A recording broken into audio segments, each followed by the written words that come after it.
Good morning everyone, welcome to online class of Crescent Public School. बेटा, कल पिछली video में हमने जो पाठ शुरू किया डॉक्टर भीमराव अंबेडकर जी द्वारा लिखा हुआ श्रम विभाजन और जाति प्रथा। श्रम विभाजन और जाति प्रथा के आधार पर उन्होंने अपने विचार व्यक्त किए हैं कि जब वो छोटे थे तो जाति के आधार पर उनको काम दिया जाता था जिसे उन्होंने सही नहीं माना। उन्होंने कहा कि कोई भी कार्य कुशलता के आधार पर मिलना चाहिए, जाति के आधार पर नहीं। पहले के समय में लोग जो पिता का व्यवसाय होता था, बच्चे भी उसी व्यवसाय को अपनाने के लिए बाध्य होते थे, चाहे उनकी उसमें रुचि हो या ना हो। तो उन्होंने कहा कि ये गलत है।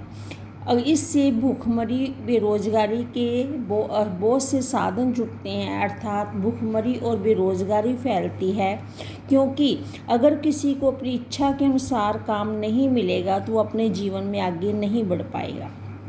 उन्होंने इसको सर्वथा अनुचित बताते हुए कहा था कि मैं बड़ा होकर ऐसा कानून बनाऊंगा जो छुआछूत को ख़त्म करेगा।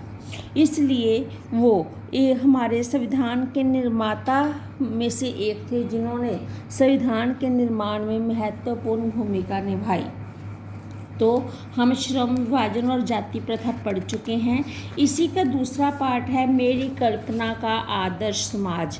उन्होंने किस समाज की कल्पना की है, उनके अनुसार समाज कैसा होना चाहिए, आज हम वो पढ़ रहे हैं। मेरी कल्पना का आदर्श समाज। भीमराव अंबेडकर जी कहते हैं कि जाति प्रथा के खेदजनक परिणाम, खेद में दुख, खेदजनक परिणामों को नीरस गाथा को सुनते सुनते आप में से कुछ लोग निश्चय ही उब गए होंगे कि जाति प्रथा के कारण जो परिणाम भुगतने पड़े लोगों को उनको सुनकर नीरस, उसमें कोई रस नहीं था। तो उसकी कहानी सुनते सुनते शायद आप लोग उब गए होंगे, बोर हो रहे होंगे।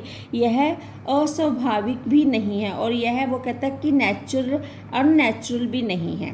अतः अब मैं समस्या के रचनात्मक पहलू को लेता हूँ, समस्या के रचनात्मक मीन्स क्रिएटिव एक्टिविटी को लेता हूँ इस समस्या के हल के लिए। मेरे द्वारा जाति प्रथा की आलोचना सुनकर आप लोग मुझसे यह प्रश्न पूछना चाहेंगे, यदि मैं जातियों के विरुद्ध हूँ तो फिर मेरी दृष्टि में आदर्श समाज क्या है? कि अगर मैं जाति प्रथा को नहीं मानता तो मैं कैसे समाज की कल्पना करता हूँ?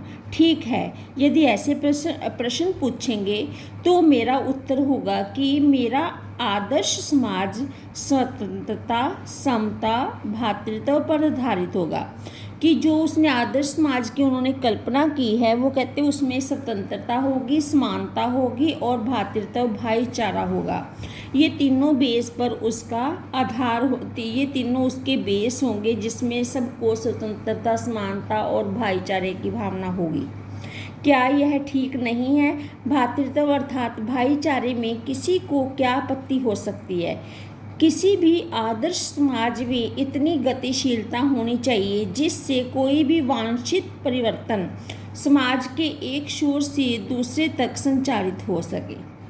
वो कहते हैं कि कोई भी आदर्श समाज है तो उसमें इतनी फ्लेक्सिबिलिटी होनी चाहिए, गतिशीलता होनी चाहिए कि उसमें कोई भी वांछित परिवर्तन समाज के एक छोर से दूसरे, कि हम उसमें जो भी परिवर्तन करें वो इतना अच्छा परिवर्तन करें कि लोग उसको पसंद करें और वो एक किनारे से दूसरे किनारे तक संचारित हो सके। ऐसे समाज के बहुविधि हितों में आप सबका भाग होना चाहिए।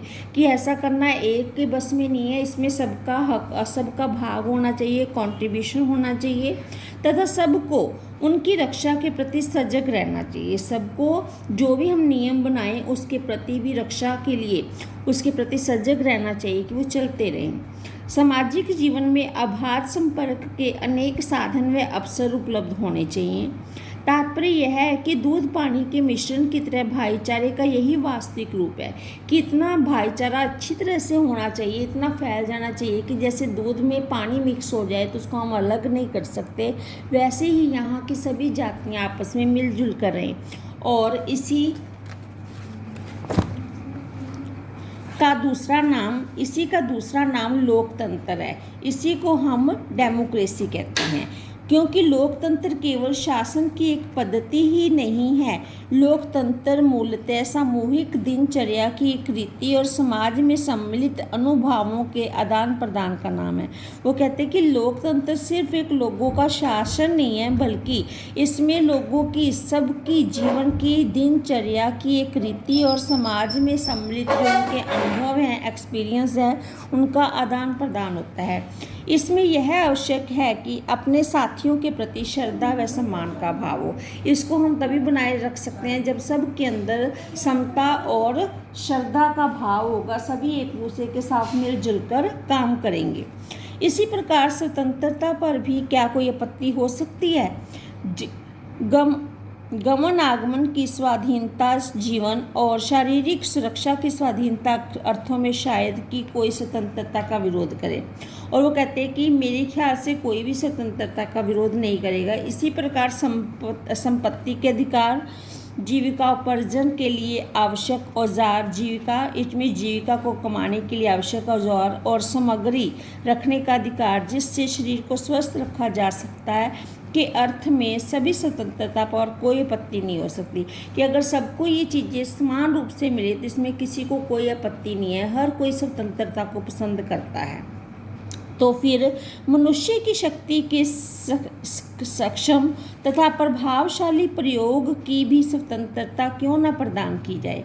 तो वो कहते हैं कि अगर सबको स्वतंत्रता प्रिय है तो मनुष्य की शक्ति के सक्षम और प्रभावशाली प्रयोग की स्वतंत्रता प्रदान की जानी चाहिए, कि जिससे वो अपनी शक्ति को बढ़ा सके और उसको और भी इफ़ेक्टिव, प्रभावशाली बना सके। जाति प्रथा के पोषक जीवन, शारीरिक सुरक्षा और संपत्ति के अधिकार की स्वतंत्रता को भी स्वीकार कर लेना चाहिए। कि जो जाति प्रथा के पोषक हैं उनको वो कह रहे हैं कि उनको जीवन, शारीरिक सुरक्षा और संपत्ति के अधिकार की स्वतंत्रता को स्वीकार कर लेना चाहिए, परंतु मनुष्य के सक्षम एवं प्रभावशाली प्रयोग की स्वतंत्रता देने के लिए जल्दी तैयार नहीं होंगे। लेकिन वो लोग क्या है कि मनुष्य के सक्षम होने और उसको इफेक्टिव स्वतंत्रता प्रदान करने के लिए वो लोग जल्दी तैयार नहीं होंगे, क्योंकि इस प्रकार की स्वतंत्रता का अर्थ होगा अपना व्यवसाय चुनने की स्वतंत्रता किसी को नहीं है। क्योंकि वो कहते हैं कि इसका अर्थ होगा कि अपना व्यवसाय चुनने की स्वतंत्रता किसी को नहीं है, तो उसका अर्थ उसे दासता से जकड़ कर रखना होगा। वे उसे दास बनाकर रखना चाहेंगे, क्योंकि दासता केवल कानूनी पराधीनता को ही नहीं कहा जा सकता। दासता में वह स्थिति भी सम्मिलित है जिसमें कुछ व्यक्तियों को दूसरे लोगों के द्वारा निर्धारित व्यवहार और कर्तव्यों का पालन करने के लिए विवश होना पड़ता है। कि दासता सिर्फ एक हमारा दास बनना, इनमें से ये हमारी पराधीनता नहीं है। इसमें कुछ लोग ऐसे भी आते हैं जो व्यवहार और कर्तव्यों से अपना खुद का निर्णय नहीं ले सकते, वो दूसरों की उन निर्णय की पालना करने के लिए उनको विवश होना पड़ता है, तो ये भी वो एक दासता कहते हैं। यह स्थिति कानूनी पराधीनता न होने पर भी पाई जा सकती है। कि ऐसी स्थिति अगर कानूनी रूप से स्वतंत्र हैं तो भी ऐसी स्थिति पाई जा सकती है, क्योंकि कुछ लोग अपने अधिकारों और कर्तव्यों के बारे में नहीं जानते, कुछ अनपढ़ होते हैं, गरीब होते हैं, बेरोजगार होते हैं, तो ऐसे लोगों को अपना दास बनाकर रखा जा सकता है। ऐसे लोगों को विवश किया जा सकता है कि वो हमारे व्यवसाय को चुने, हमारे साथ जुड़े, तो ऐसी दासता पाई जा सकती है। उदाहरणार्थ, जाति प्रथा एक ऐसा वर्ग होना संभव है जहां कुछ लोगों की अपनी इच्छा के विरुद्ध पेशे अपनाने पड़ते हैं। तो कहते हैं कि जाति प्रथा भी ऐसा वर्ग हो सकता है कुछ जो अपने कुछ लोगों की इच्छा के विरुद्ध पेशा अपनाना पड़ता है, कि वो पेशा अपना लेते हैं। अब आइए समता पर विचार करें। समता में समानता, क्या समता पर किसी को आपत्ति हो सकती है? क्या समानता पर किसी को आपत्ति हो सकती है? फ्रांसीसी क्रांति के नारे में समता शब्द का विवाद का विषय रहा, क्योंकि जो फ्रांसीसी क्रांति हुई थी उसमें तो समता शब्द पर विवाद रहा कि समता होनी चाहिए या नहीं होनी चाहिए। तो समता के आलोचक यह कह सकते हैं कि सभी मनुष्य बराबर नहीं होते। समता के आधार पर उनका मेन तो यही है कि सभी मनुष्य बराबर नहीं होते, और उनका यह तर्क वजन भी रखता है, क्योंकि ये सही बात है कि सभी मनुष्य बराबर नहीं है, चाहे शारीरिक रूप से, चाहे बौद्धिक रूप से, चाहे मानसिक रूप से। हर किसी की स्थिति अलग है, तो ये बात सही भी हो सकती है, लेकिन तथ्य होते हुए भी यह विशेष महत्व नहीं कि हमारे पास इसका प्रमाण है, लेकिन फिर भी ये विशेष महत्व नहीं है, क्योंकि शाब्दिक अर्थ में समता असंभव होते हुए भी एक नियामक सिद्धांत है। वो कहते हैं कि ये एक शाब्दिक अर्थ इस होते हुए भी ये एक नियामक सिद्धांत है। कि सिद्धांत है मनुष्य की क्षमता 3 बातों पर निर्भर करती है। पहली उसकी शारीरिक वंश परंपरा, दूसरी सामाजिक उत्तराधिकार तथा सामाजिक परंपरा के अनुसार माता पिता के कल्याण की कामना करना, शिक्षा, वैज्ञानिक ज्ञानार्जन आदि सभी उपलब्धियां जिनके कारण सभ्य समाज जंगली लोगों की अपेक्षा विशिष्टता प्रदान करता है। और अंत में तीसरी है मनुष्य के अपने प्रयत्न। इन तीनों दृष्टियों में निस्संदेह मनुष्य समान नहीं होते, कि ना तो कोई शारीरिक रूप से एक जैसा होता है। अभी मैंने बताया कि मानसिक, शारीरिक और बौद्धिक क्षमता में हर मनुष्य अलग है। सामाजिक उत्तराधिकार समझने में भी कुछ अपने माता पिता के प्रति अपने कर्तव्य को मानते हैं और कुछ लोग नहीं मानते, कुछ लोग उनका पालन करते हैं, कुछ लोग नहीं करते, तो ये भी सही नहीं है। तो मनुष्य के अपने प्रयत्न और हर काम को करने में जो मनुष्य की कैपेसिटी है, उसका प्रयत्न है, वो भी सभी समान रूप से नहीं लगा सकते। कोई उसको बहुत ज़्यादा इंटरेस्ट से करता है, कोई नहीं करता, कोई नीरसता से करता है, कोई सिर्फ मजबूरी में करता है, तो ये सब अलग है।